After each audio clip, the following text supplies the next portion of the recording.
ഇപ്പളാ അവിടെ വിവരം അറിഞ്ഞത്. അപ്പൊ തന്നെ നീലൻ അയക്കായിരുന്നു.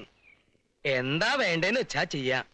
മാഷയും മക്കളെയും കഴിയുമെങ്കിൽ ഈ വണ്ടി തന്നെ വിളിച്ചോണ്ട് ചെല്ലാനാ പറഞ്ഞിരിക്കണേ. അവിടത്തെ പത്തായപ്പുരയിലെ എല്ലാ സൗകര്യങ്ങളും ഉണ്ട്. വേണ്ട, ഉപകാരം ചെയ്തില്ലെങ്കിലും ഉപദ്രവിക്കില്ല എന്ന് വെച്ചാ നിങ്ങൾ എവിടെയെങ്കിലും ഒതുങ്ങി കഴിഞ്ഞോളാന്ന് പറയൂ.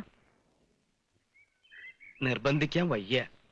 അങ്ങനെ പറഞ്ഞു ഏൽപ്പിച്ചിട്ടുണ്ടെങ്കിലും ഇഷ്ടം പോലെ ചെയ്യൂ മോളെ. അങ്ങനെ വിളിക്കാലോ. തെമ്മാടിത്തം ഇത്രയേറെ കയ്യിലുണ്ട്. എന്നാലും നീല ഹൃദയമുള്ളവനാ.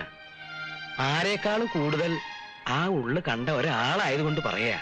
അയാൾക്ക് മനസ്താപണ്ടേ, പുറത്തു കാട്ടാൻ അറിയില്ല, അത്രേ ഉള്ളൂ. ഞാൻ ഇറങ്ങാം മാഷേ. മറിച്ച് തോന്നുന്നൊരു സമയം മടിക്കണ്ട. പടിപ്പര തുറന്ന് തന്നെ കിടക്കും.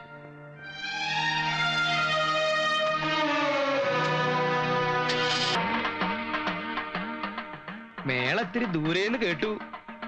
പെരിങ്ങോട് ശങ്കരമാരാരുടെ കൈവഴക്കം. അപ്പോ ജീവനോടെ ഉണ്ടല്ലേ? അത് ബോധ്യപ്പെടുത്താനാണല്ലോ ഈ യാത്ര. എന്തായി വരെ? ഇല്ല, വരില്ലാന്ന് ഭാനുമതിയാ പറഞ്ഞേ. ആ കുട്ടി ഇത്തിരി മനസ്സുറപ്പുള്ള കൂട്ടത്തിലാ. എന്താ ചെയ്യാ, നമ്മുടെ മാന്യത നമ്മൾ കാണിച്ചില്ലേ. ഇനി അത് ഓർത്ത് പ്രയാസപ്പെടണ്ട. പ്രയാസോ? ആർക്ക്? എന്തിന്? എന്റെ ആരാണ് അവര് പ്രയാസപ്പെടാൻ? സ്വന്തം അമ്മ ഈ പടി ഇറങ്ങിയിട്ട് വർഷം 3 നീലകണ്ഠൻ ഇളകിയോ? നീലകണ്ഠൻ കുലുങ്ങണെങ്കിലേ ഇത്തിരി പ്രയാസപ്പെടും കേട്ടോ.